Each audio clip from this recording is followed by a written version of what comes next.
Okay, Assalamualaikum warahmatullahi wabarakatuh, and very good evening to everyone. So for today's CME, we will be presenting on the topic medical imaging in pregnancy, imaging risk and management. So my name is Cme Presentation, And my name is Rohana Justina Bidioma. and we will be the presenters for today. So now that I've introduced the topic, so let's dive into a few key aspects that we will be presenting for today, which includes the introduction, effects of radiation to embryo and fetus, imaging risk, ethics and legal guidelines, imaging protocols and safety consideration, controls media usage, and conclusion. So for introduction, as we all know, medical imaging plays a vital role in diagnosing and aids of treatment. However, when it comes to pregnant patients, there is additional approach of cautious. So this is because fetuses are significantly more sensitive to radiation than adults, and radiation exposure presents some risk to fetus known as teratogen, which is an agent that disrupts the development of embryo of fetus, and carcinogen, which is an agent that can cause cancer further in life.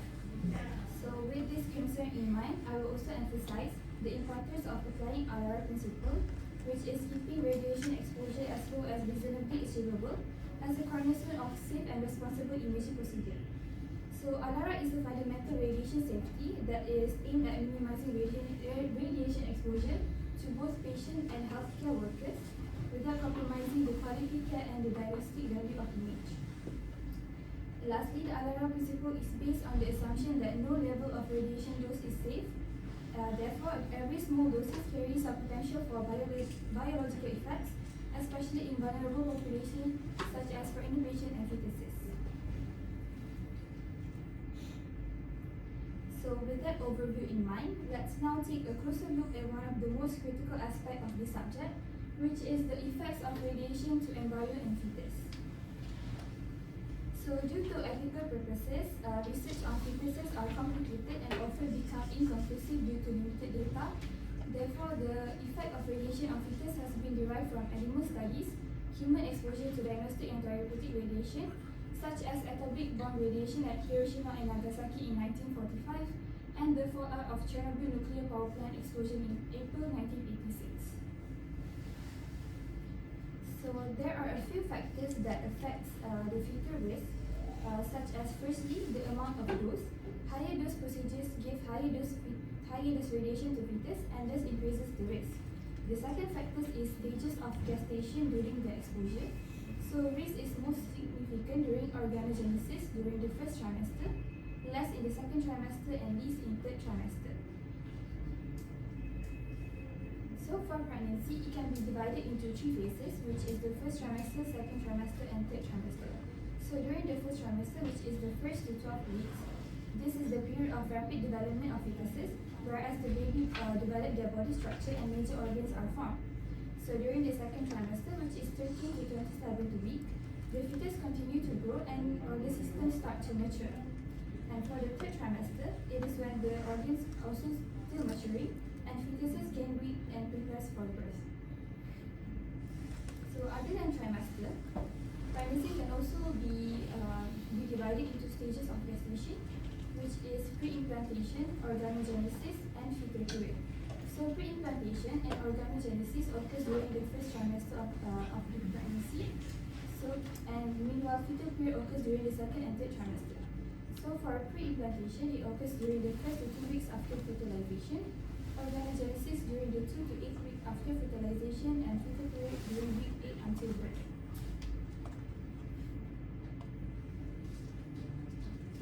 So according to stages of gestation, the embryo and fetus react differently to radiation exposure.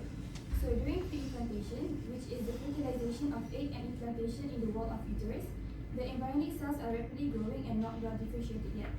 So if exposed to any radiation, it uses all or nothing principle, which is either the embryo fails to implant and dies, or it is unaffected and survives without any risk of malformation. So during organogenesis, if the embryonic tissue are not differentiating into major organs, so a dose of more than 100 milligray may lead to death of embryo or malformations. Therefore, conception is most risk at this stage. And lastly, the fetal period, it is characterized by rapid growth of the fetus. So the central nervous system of the fetus is most sensitive during the 8 to 25 25th gestational week.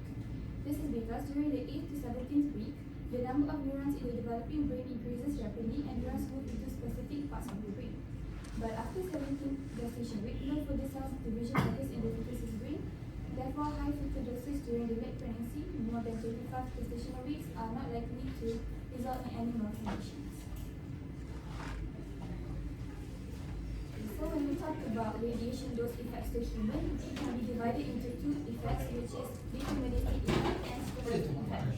So what is deterministic effect? Deterministic effect is a predictable effect that occurs when dose crosses a certain threshold, and it also involves in cell damage and death. So usually deterministic effect, it can be visible to our eyes. So the key concern with deterministic effect is teratogenesis. So teratogenesis is the process that leads to birth defects. So it can be structural, like missing limb or cleft palate, or it can be functional, like intellectual disability. So during the deterministic effect of pre-implantation stage, as I mentioned before, it is odd or none effect. This is because cell just started to develop, therefore it is sensitive to radiation. However, it will not cause any malformation during the later stage. So next is the organogenesis stage, which is 2 to 8 weeks after fertilization. So this is when the fetus is most sensitive. So some of the potential injury that can cause from radiation is microcephaly, microphthalmia, mental retardation, and intrauterine growth restriction. So during the second and third trimester, major organs have formed, and cell injuries are of minor concern. So next, for the stochastic effect. So stochastic effect is random and with no threshold. It can occur at any radiation dose, as low as 0.001 milligray, even very low levels. So as you can see in the graph next to the text, for stochastic effect, it does not have a threshold level, and cancer risk increases linearly with those linear no threshold model, meaning that it can occur at any stage, and increase in radiation exposure also means increase in cancer risk. And also, why is stochastic effect dangerous? Because it may not appear immediately. So for fetuses, in case of fetuses, so if a patient is exposed to radiation, the stochastic effect of it is that the fetuses can have cancer later in life, maybe 20 years later. So the consequences of stochastic effect is genetic mutation, result in carcinogenesis. So carcinogenesis is the process of transformation from normal cell into cancerous cell. So as we know, sometimes radiation are powerful enough to give damage to our DNA, which is the deoxyribonucleic acid damage. And sometimes when the cell repair itself, it may not repair properly and may cause the genetic mutation.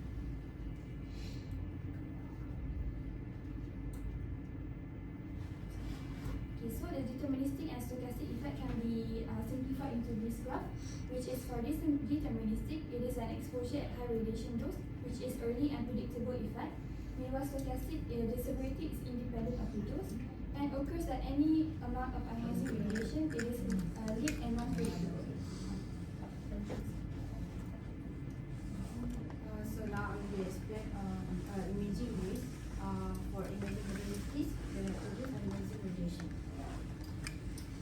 So in this slide, we focus on X-ray imaging and its associated with fetal radiation risk.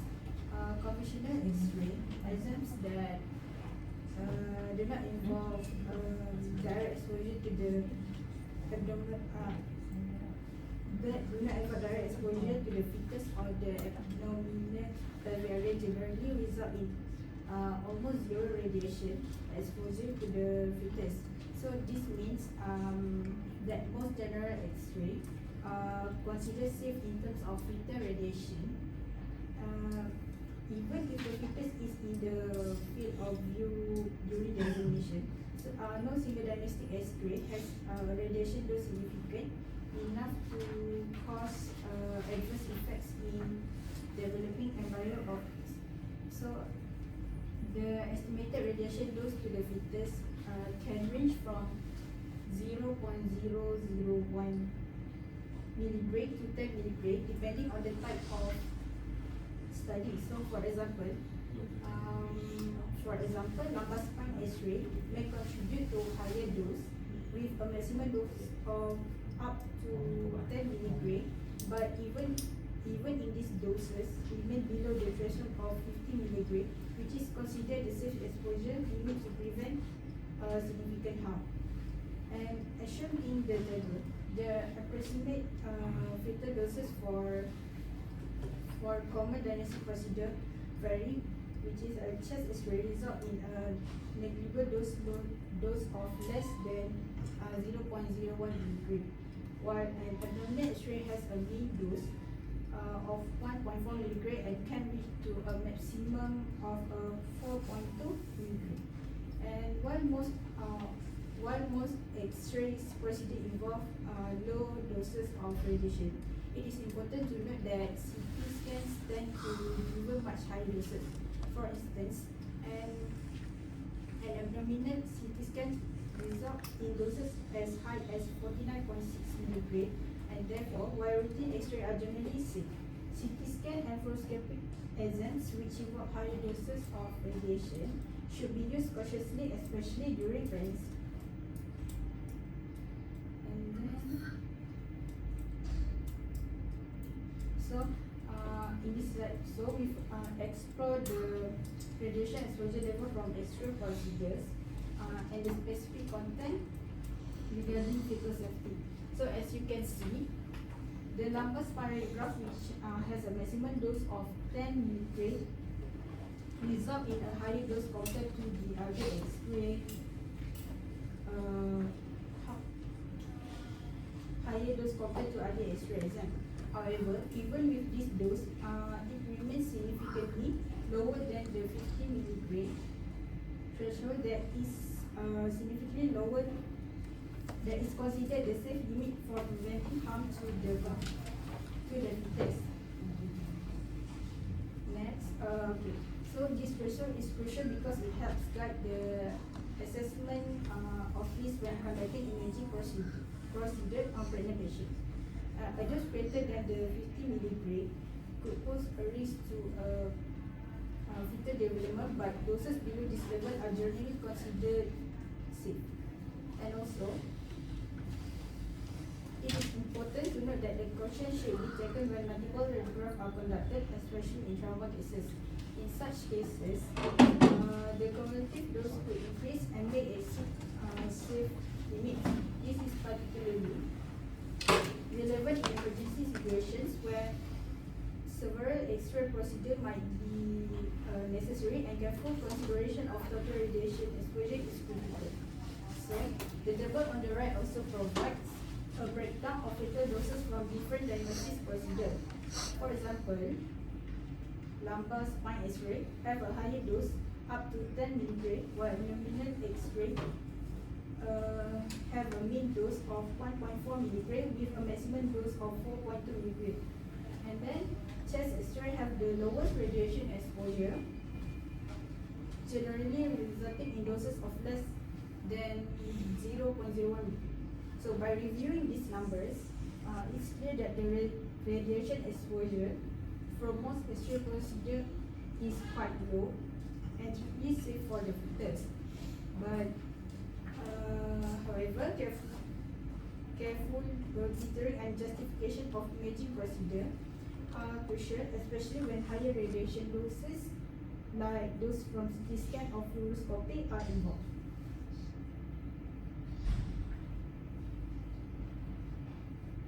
So next, we focus on CT scans, which becoming increasingly common in medical practice due to their ability to quickly detect or rule out emergency situation, particularly in maternal care.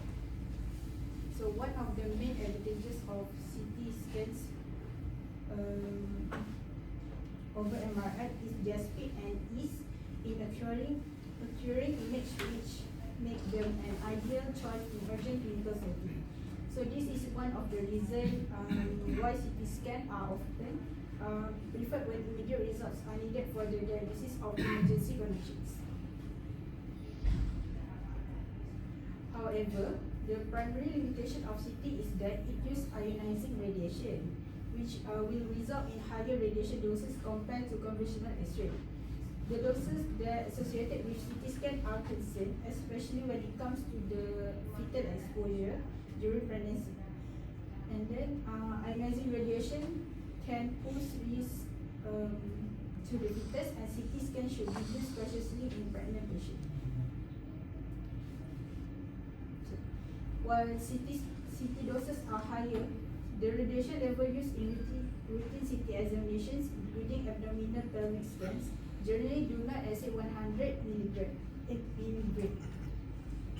And then this is a critical threshold, as doses lower than 100 milligram are not associated with an increased risk of birth defects, miscarriage, or other pregnancy complications. So, for example, an abdominal CT scan result in a fetal dose of around 8.0 milligram, on average with the maximum dose possibly reaching to 49.6 milligram. So, but depending on the procedure. So, despite these higher doses, this level are still considered within the range of the safe exposure. So, as we can see in the table on the right, CT scans for abdominal and pelvic regions involve relatively higher doses compared to other common procedures. For instance, an abdominal CT scan may expose the fetus to 8.0 milligram, while a lumbar spine X-ray typically result in much lower doses, around 1.7 milligram. So this highlights the importance of clinical justification when opting for a CT scan during pregnancy. CT scan should only be performed if the diagnostic benefits outweigh the risk posed by radiation exposure to the fetus.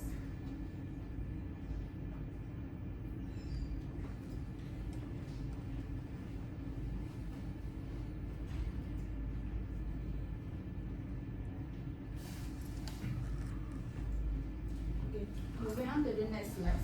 The table shows the potential effects of radiation exposure at different stages of pregnancy depending on the gestational age and radiation dose. And for example, during the 0 to 2 week stage, when the embryo is most sensitive to radiation, there is no evidence that the doses under 50 mg cause any malformations. In fact, exposure at this stage would most likely lead to embryo falling to impact or surviving without malformations. From 3 to 4 weeks, exposure to low doses of radiation still does not result in any significant effects, but higher doses could lead to spontaneous abortion. And then from 5 to 10 weeks, during organogenesis, where major organs are developing, the fetus become more sensitive to radiation. But although lower doses may not cause detectable harm, higher doses can result in malformations, and the risk increases as dose rises. From 11 to 17 weeks, the effects of low radiation doses are still minimal, but higher doses could lead to developmental issues such as deficits in IQ or mental retardation. These effects tend to increase in frequency and severity with higher dose. So, in the later stages of pregnancy from 18 to 27 weeks and beyond, radiation exposure at diagnostic doses does not result in the detectable harm. However, higher doses can still have an impact with IQ deficits and other developmental issues becoming noticeable as the dose increases.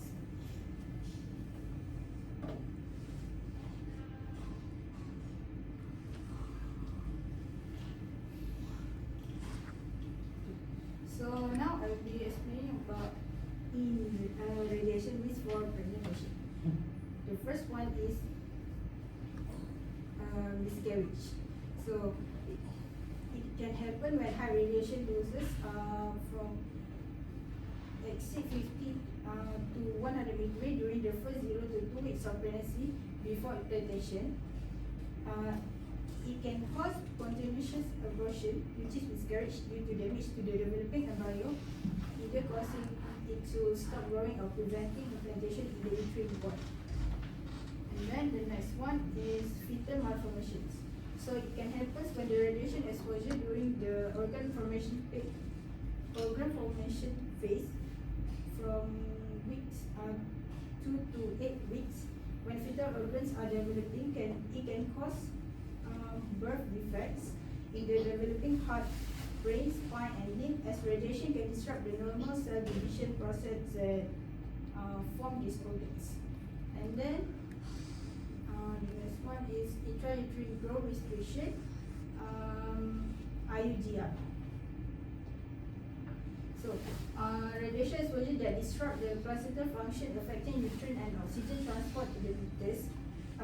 Basically, it can slow the fetal growth and potentially leading to a low birth weight or developmental delays. And then urogenital malformations.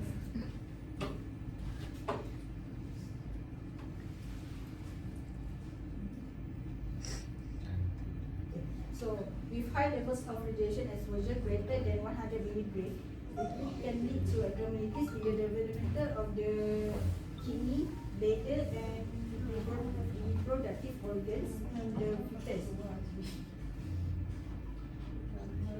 And then the next one is skeletal abnormalities.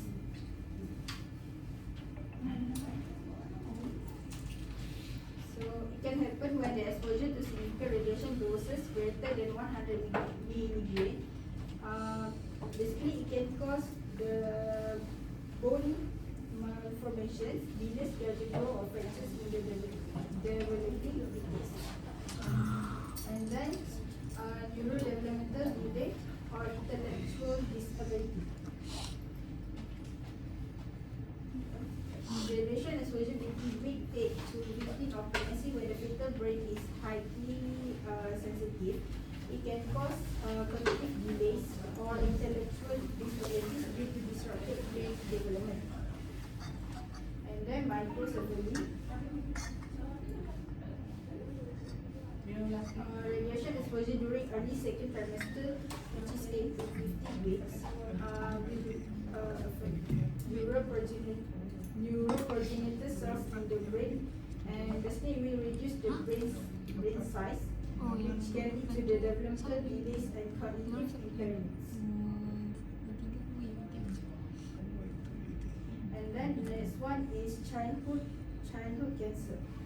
So even with the low doses of radiation, which is 10 to 20 milligray, during any stage of pregnancy, it will lead to cellular mutations that can increase the risk of childhood cancer, such as leukemia or brain tumors due to mutation in cells that could lead to the cancer later in life. And then fetal hematopoietic dysfunction. So, radiation doses that exceeding 100 milligray can interfere with normal blood cell formation in the fetus and potentially leading to conditions such as anemia or other blood-related disorder post-birth. And then the next one is thyroid dysfunction. So, radiation exposure from radioactive iodine, which is iodine 131, which the fetus thyroid absorbs after 10 to 12 weeks of pregnancy, will affect thyroid dysfunction and leading to metabolic or growth issues in the child, as the thyroid regulates crucial body functions. And then hearing loss of deafness. It can happen when the exposure to radiation, especially during the early stage of pregnancy with doses greater than 100 milligray, significantly increase the risk of hearing impairment or completely deafness in the infant. So, next one is growth delay or stunted growth after birth. Radiation exposure that particularly at doses above 100 milligray can adversely affect post-birth growth and result in delayed physical development or hormonal imbalance leading to the growth delay or static growth of the. And then the last one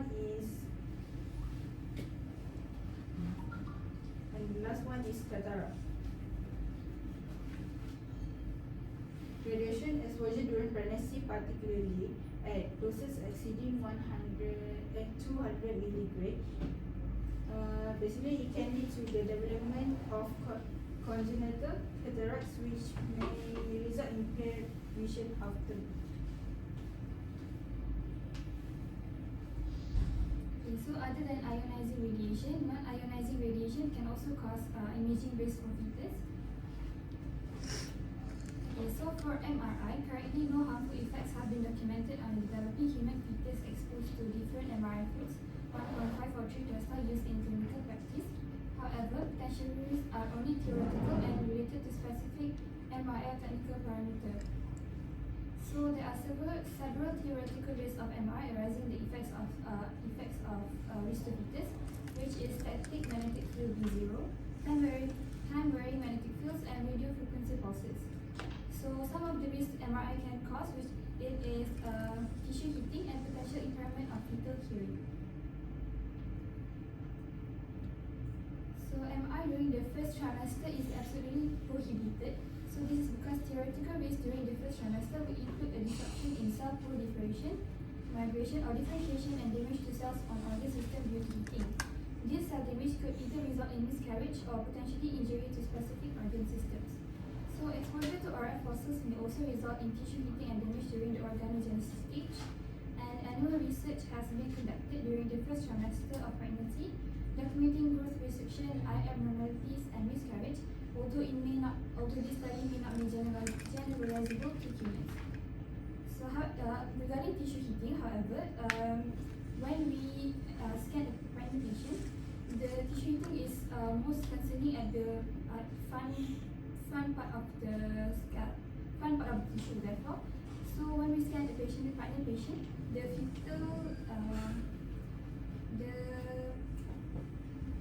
tissue proximity is almost negligible at the center due to anatomical positioning. So this has been considerably lower than what has been shown to cause detrimental effects. So for MRI during second and third trimester, during the second trimester, we would still prefer if we can delay the imaging to the third trimester or even after the baby is born. So major organ system has formed and disruption of cell migration or differentiation are no longer as a large of concern. However, risk relates to fetal hearing in that rapidly switching gradient fields in the MRI may lead to high level of acoustic noise in close proximity to the mother and fetus in the gantry. So according to American Academy of Pediatrics, acoustic noise level during the scan should not exceed 90 decibels. However, the maternal body will attenuate the noise by 30 decibels, and the aortic fluid coating the baby will insulate the auditory canal of the fetus.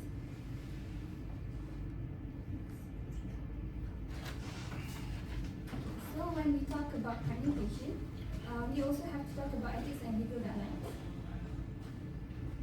So consent form is actually important because consent form is we need to check.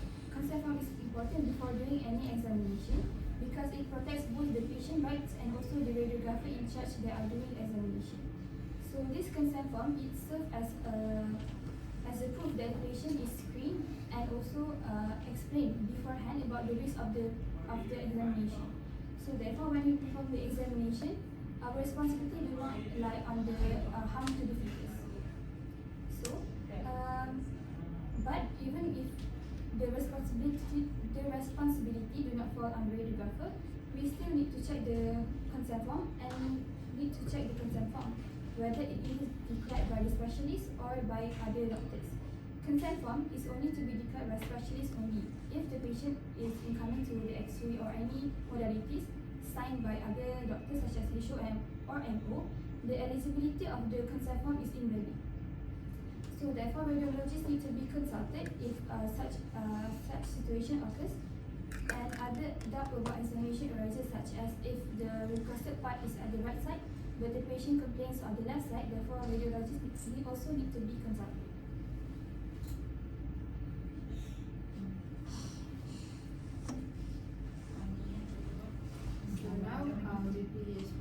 on imaging protocols and safety considerations.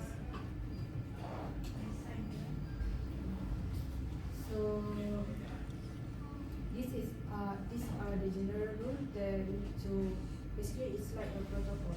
So the first one is justification. No practice shall be adopted unless its introduction produces a positive net benefit, meaning the benefits outweigh the risk. And then the next one is ALARA principle. So Atomic Energy Licensing Basic Safety Radiation Protection Regulations 2010 issued under 304. So all exposures must be optimized to keep radiation doses as low as reasonably achievable, which is the ALARA principle. And then the next one is the consent form. So we need to ensure that the consent form is signed by patient and specialist before proceeding with any